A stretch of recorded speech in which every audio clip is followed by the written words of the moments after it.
Hello everyone, good morning to all of you.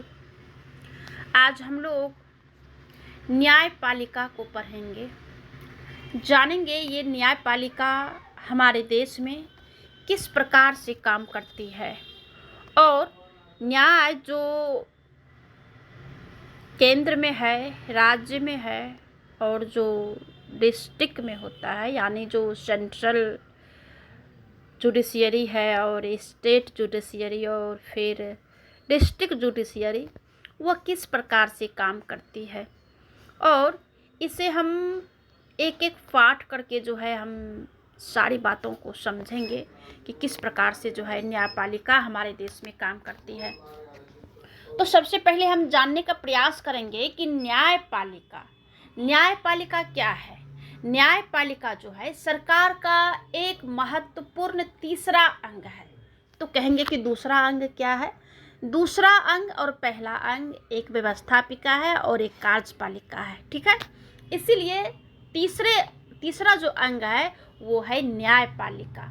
तो न्यायपालिका क्या है? सरकार का बहुत ही महत्वपूर्ण तीसरा अंग है, जिसे कि विभिन्न व्यक्तियों या निजी संस्थाओं ने आपसी विवादों को हल करने वाले पंच के रूप में न्यायपालिका को देखा जाता है, ठीक है।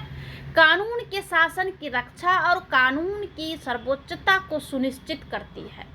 इसके लिए यह जरूरी है कि न्यायपालिका किसी भी राजनीतिक दबाव में ना होकर वह मुक्त रहे और स्वतंत्र रूप से निर्णय ले।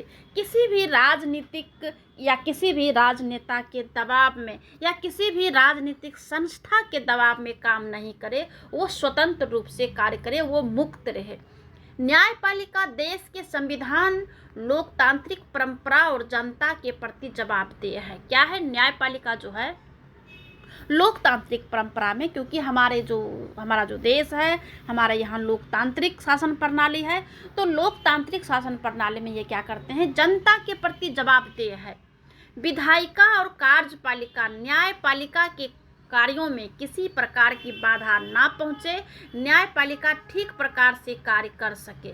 कहा जाता है कि जो न्यायपालिका है ठीक प्रकार से काम करे, इसके लिए जो है विधायिका और कार्यपालिका इसके किसी भी कार्य में बाधा नहीं डाले। न्यायाधीश बिना भय या भेदभाव के अपना कार्य करे। भय किसका? सरकार की। भेदभाव किससे? किसी भी जनता या अधिकारी पदाधिकारी जो भी हो, किसी के साथ भेदभाव नहीं करे। न्यायाधीश के रूप में नियुक्त होने के लिए किसी व्यक्ति को वकालत का अनुभव या कानून का विशेषज्ञ होना चाहिए।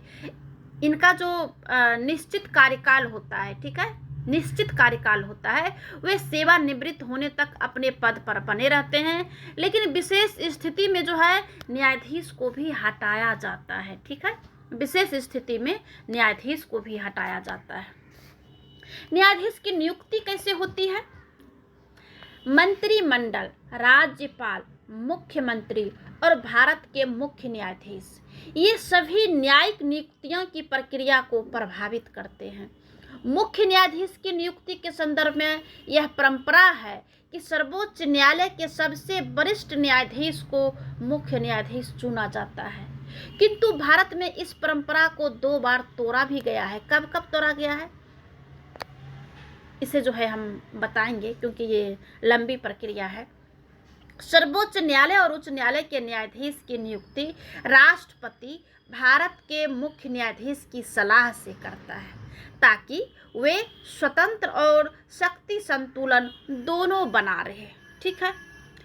और जो न्यायपालिका की जो संरचना है, जो न्यायपालिका का जो स्ट्रक्चर है, वो पिरामिड की भांति है। पिरामिड किस प्रकार से होता है? इस प्रकार से होता है, ठीक है। ये पिरामिड हुआ। पिरामिड में क्या हुआ? ये शीर्ष पर है, ठीक है, और ये सबसे नीचे है, ठीक है। इसके ऊपर यहाँ होगा, यहाँ होगा, यहाँ होगा। ये क्या है? ये है डिस्ट्रिक्ट कोर्ट, ये है हाई कोर्ट, ये है सुप्रीम कोर्ट। हमारे यहाँ एकीकृत शासन व्यवस्था है, ठीक है।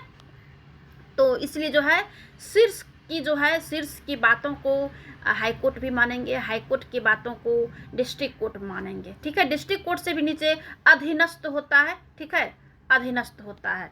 तो इसीलिए जो है ये इसकी संरचना इस प्रकार से है। सर्वोच्च न्यायालय का क्षेत्राधिकार क्या है? जो सर्वोच्च न्यायालय है इसका क्षेत्र अधिकार भी है। प्रारंभ में क्या है? एक है आरंभिक क्षेत्राधिकार। मौलिक अधिकार केंद्र व राज्यों के बीच विवादों का निपटारा करता है। रीट क्या करते हैं? मौलिक अधिकारों का संरक्षण, राष्ट्रपति उपराष्ट्रपति के चुनाव संबंधी विवाद। अपीलीय क्षेत्राधिकार दीवानी, फौजदारी व संवैधानिक सवालों से जुड़े अधीनस्थ न्यायालयों के मुकदमों पर अपील को सुनता है। सलाहकारी जनहित के मामलों तथा कानून के मसलों पर राष्ट्रपति को सलाह देता है। विशेषाधिकार है किसी भारतीय अदालत के दिए गए फैसले पर स्पेशल लाइव पिटीशन के तहत अपील पर सुनवाई करता है। भारत में जो न्यायिक सक्रियता है, न्यायिक सक्रियता का जो मुख्य साधन है जनहित याचिका या सामाजिक व्यवहार याचिका नहीं है। न्यायिक सक्रियता ने न्याय व्यवस्था को लोकतांत्रिक बनाया और कार्यपालिका उत्तरदायी बनने पर बाध्य हुई। चुनाव प्रणाली को भी ज्यादा मुक्त और निष्पक्ष बनाने का प्रयास किया जाता है। चुनाव प्रणाली को भी जो है बनाने का प्रयास किया जाता है। अब आइए एक एक करके क्वेश्चन को जानते हैं। क्वेश्चन को हम बहुत लॉन्ग को हम शॉर्ट में जो है इसे जो है बताएंगे। दूसरी बात, इसे जो है हम आगे की वीडियो में पढ़ाएंगे क्योंकि ये वीडियो बहुत बड़ा हो जाएगा, ठीक है, इसलिए इसे आगे पढ़ाएंगे।